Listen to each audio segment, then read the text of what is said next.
Hello everyone, I am a FMG student working as an intern doctor at Government Medical College, and I am making this video to help FMG student to pass their FMG exam.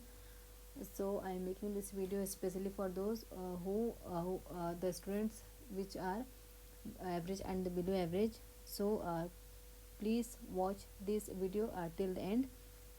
So सबसे पहले मैं आपको बताऊंगी कि MBBS में 19 subjects होते हैं और कौन से सब्जेक्ट्स कितने कितने मार्क्स का वेटेज कैरी करते हैं हमारे एफएमजी एग्ज़ाम में। सो पहले देखेंगे कौन से सब्जेक्ट कितने मार्क्स कैरी करते हैं एग्ज़ाम में।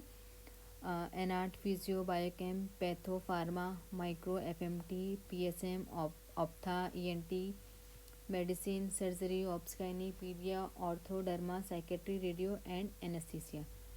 तो हमारे मेजर सब्जेक्ट्स हैं, 4 मेजर सब्जेक्ट्स होते हैं जो हमारे एफएमजी एग्ज़ाम में ज़्यादा नंबर के आते हैं, अप्रॉक्स 30 मार्क्स के। उनमें से सब्जेक्ट्स हैं हमारे पीएसएम, मेडिसिन, सर्जरी और ऑब्सकाइनी। ये जो ईच सब्जेक्ट्स हैं वो अराउंड 30 मार्क्स कैरी करते हैं। तो जो हमारे 4 सब्जेक्ट्स मिल के वेटेज कैरी करते हैं हमारे एफएमजी एग्ज़ाम में वो है अराउंड 120 मार्क्स। हमारे 5 माइनर सब्जेक्ट्स हैं, ऑर्थो, डर्मा, साइकेट्री, रेडियो और एनेस्थीसिया, जो कि अराउंड 25 मार्क्स कैरी करते हैं। बाकी जो हमारे 10 सब्जेक्ट्स हैं वो 10 से 12 मार्क्स कैरी करते हैं अराउंड ईच सब्जेक्ट्स। तो हमारा जो एफएमटी है, एफएमटी से अराउंड 10 क्वेश्चंस आते हैं। और बाकी फार्मा और जो पैथो है इसका थोड़ा बहुत इंटीग्रेशन आएगा मेडिसिन के साथ। और एनआर्ट तो आपको ऑल मतलब ऑलमोस्ट रटने का ही होता है, थोड़ा बहुत समझने का है, मगअप का है, इसमें आपको रिवीजन ज़्यादा करना पड़ता है। माइक्रो वोलेटाइल है, उसको आपको मल्टीपल रिवीजन लगता है। फार्मा वोलेटाइल है। और पीएसएम थोड़ा अंडरस्टैंडिंग पार्ट भी है, इसमें न्यूमेरिकल पार्ट्स भी हैं, कॉन्सेप्ट पार्ट्स भी है, तो इसको आपको मल्टीपल रिवीजन चाहिए ही और आपको पास होने के लिए भी बहुत इम्पोर्टेंट रोल प्ले करता है। और अब हम आगे देखेंगे कि हम किस सब्जेक्ट से कितने मार्क्स लेके अपने एग्ज़ाम को अच्छे अच्छे नंबर से क्लियर कर सकते हैं। तो हमने पहले देखा कि हमारे हाई वेटेज सब्जेक्ट हैं पीएसएम, सर्जरी, ऑब्सकैनी और मेडिसिन, जो कि अराउंड 120 मार्क्स कैरी करते हैं और हम लोग को पासिंग के लिए चाहिए 150 मार्क्स। तो अगर हम ऐसे मान के चलें कि हम 4 मेजर सब्जेक्ट्स में 3 सब्जेक्ट्स भी अच्छे से अगर पढ़ लेते हैं तो हमारे 90 मार्क्स हम लेके चलते हैं कि हम उसमें से 90 मार्क्स के सब्जेक्ट्स में से अराउंड 70 मार्क्स कैरी कर लेते हैं, ले आते हैं।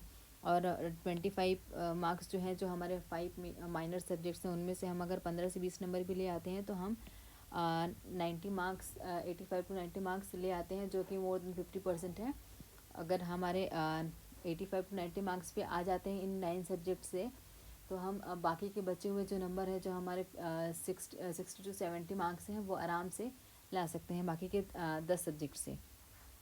तो अब हम देखेंगे कि अगर अगर पहला हमारा मैं आपको तो अप्रोच बताऊंगी कि आप जो बाकी के 9-10 सब्जेक्ट्स हैं उनमें से कैसे मार्क्स कैरी कर सकते हैं। तो जो हमारे 9 से 10 सब्जेक्ट्स हैं उसमें से आप पहला ये कर सकते हैं कि इनके जो रिपीटेड टॉपिक्स हैं, जो बार बार रिपीट्स होते हैं, उनको अगर अच्छे से पढ़ के उनको अगर बार बार रिवाइज करें तो आप बचे हुए 50 से 60 नंबर ला सकते हैं।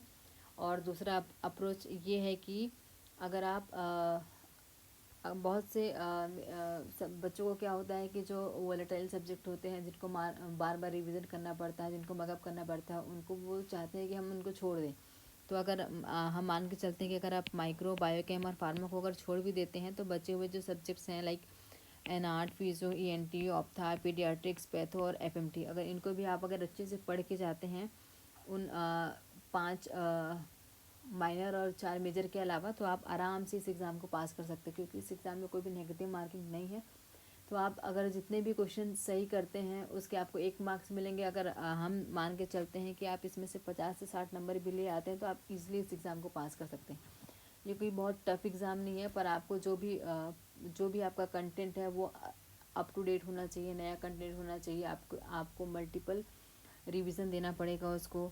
और आपको क्या करना पड़ेगा, आपको ना डेली बेसिस पे जो एमसीक्यू प्रैक्टिस करना पड़ेगा। बहुत से बच्चे क्या होते हैं कि हम पूरा सब्जेक्ट्स कंप्लीट कर लेंगे, उसके बाद रिवीजन रिवीजन करेंगे, उसके उसके बाद हम एमसीक्यू सॉल्व करेंगे। तो आपको ऐसे नहीं करना है। आपको क्या करना है कि जैसे जैसे कोई भी अगर आप कोचिंग लेते हैं, कोई भी प्लेटफॉर्म का लेते हैं, मेरो बेटर किसी का भी, तो अगर आप एक टॉपिक कंप्लीट करते जाते हैं, एक चैप्टर कंप्लीट करते जाते हैं, तो उसके साथ साथ आपको उसके क्वेश्चन सॉल्व करते जाना है। अगर आप उसके साथ साथ अगर टॉपिक का क्वेश्चन सॉल्व नहीं कर पाते हैं, तो आपको क्या करना है, PYQ से स्टार्ट करना है। आप क्या करेंगे, सबसे पहले PYQs के क्वेश्चन सॉल्व करेंगे। PYQ के अगर क्वेश्चन आप सॉल्व करते जाएंगे तो आपको एक आइडिया भी हो जाएगा कि कौन से सब्जेक्ट से किस टाइप के क्वेश्चन आते हैं।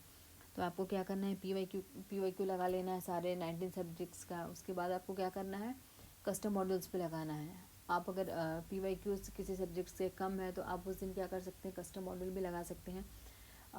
मुझे पर्सनली मेरो बहुत बहुत अच्छा लगा था मेरे प्रिपरेशन के दौरान। तो मैं आपको सजेस्ट करूँगी कि आप भी यूज़ करना चाहें तो मेरो का प्लेटफॉर्म यूज़ कर सकते हैं, जिसमें आपको PYQs भी मिल जाएंगे, कस्टम मॉडल्स भी मिल जाएंगे, और मेरो के जो GT भी है वो भी एकदम एग्ज़ाम से रिजेंबल करते हैं, तो आप उसको भी यूज़ कर सकते हैं।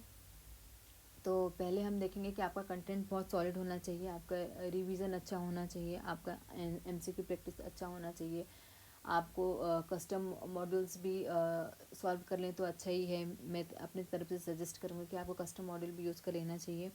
और जीटी तो बहुत ही इंपॉर्टेंट है। जीटी अगर आप नहीं दे रहे हैं तो आपको एनालिसिस नहीं हो पाएगा कि आपके कौन से सब्जेक्ट स्ट्रॉन्ग है, कौन से सब्जेक्ट वीक हैं। तो एग्ज़ाम से पहले एटलीस्ट आपको 4 से 5 जीटी देना ही चाहिए। और जिस दिन आप जीटी दे उस दिन आपको जीटी का एनालिसिस करना भी बहुत इंपॉर्टेंट है। अगर आप उसको एनालाइज नहीं करेंगे तो आपको पता नहीं चलेगा कि कौन से सब्जेक्ट्स आपके वीक है और कौन से स्ट्रॉन्ग है। अगर आपको ये नहीं पता रहेगा तो फिर आप रिवाइज करते टाइम आपको समझ नहीं आएगा कि मुझे स्ट्रॉन्गेस्ट सब्जेक्ट को ज़्यादा स्ट्रॉन्ग करना चाहिए या फिर वीक सब्जेक्ट को स्ट्रॉन्ग करना चाहिए। क्योंकि इसमें क्या है कि अगर आप मेडिसिन के 10 क्वेश्चन सही कर लेते हैं तो भी आपको 10 मार्क्स मिलेंगे, और अगर आप माइनर सब्जेक्ट्स के अगर 25 क्वेश्चन भी सही कर लेते हैं तो भी आपको 25 मार्क्स मिलेंगे। तो आपको क्या है, एक बैलेंस बना कर चलना है कि आपका जो कॉन्सेप्ट है वो भी हो, आपका रिवीजन भी अच्छा हो, आपके MCQ प्रैक्टिस भी अच्छा हो, ताकि आप क्या कर सकते हैं, अच्छे से एग्ज़ाम को ईज़िली फर्स्ट गो में ही पास कर सकते हैं।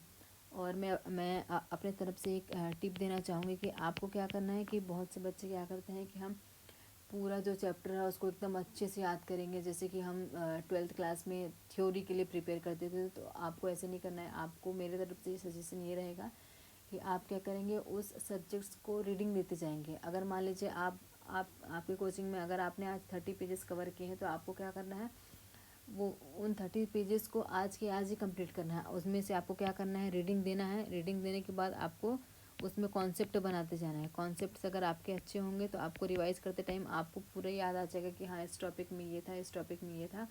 तो आपको वैसे करते जाना है। आपको पूरा मगअप नहीं करना है कि मुझे पूरा कंटेंट आज के आज ही याद होना चाहिए। अगर आप किसी भी कंटेंट को आज ही पूरा अगर उसको कंप्लीट कर लेंगे, पूरा मगअप कर लेंगे, उसके बाद अगर आप एक हफ्ते बाद उसको रिवाइज नहीं करेंगे तो भी आप भूल जाएंगे। इससे अच्छा है कि आप उसको रीडिंग करते जाएं, कॉन्सेप्ट बनाएं, आगे बढ़ते जाएं, और 3-4 दिन बाद फिर से उसको एक बार मुड़ के देखें, ताकि वो जो आपका रिवीजन हो वो एक विजुअल मेमोरी बन जाए एग्ज़ाम में, ताकि आप कंफ्यूज ना हो और सारे जो भी क्वेश्चन है वो आपके सब सही सही हो जाए। बेस्ट विशेस मेरे तरफ से। Thank you.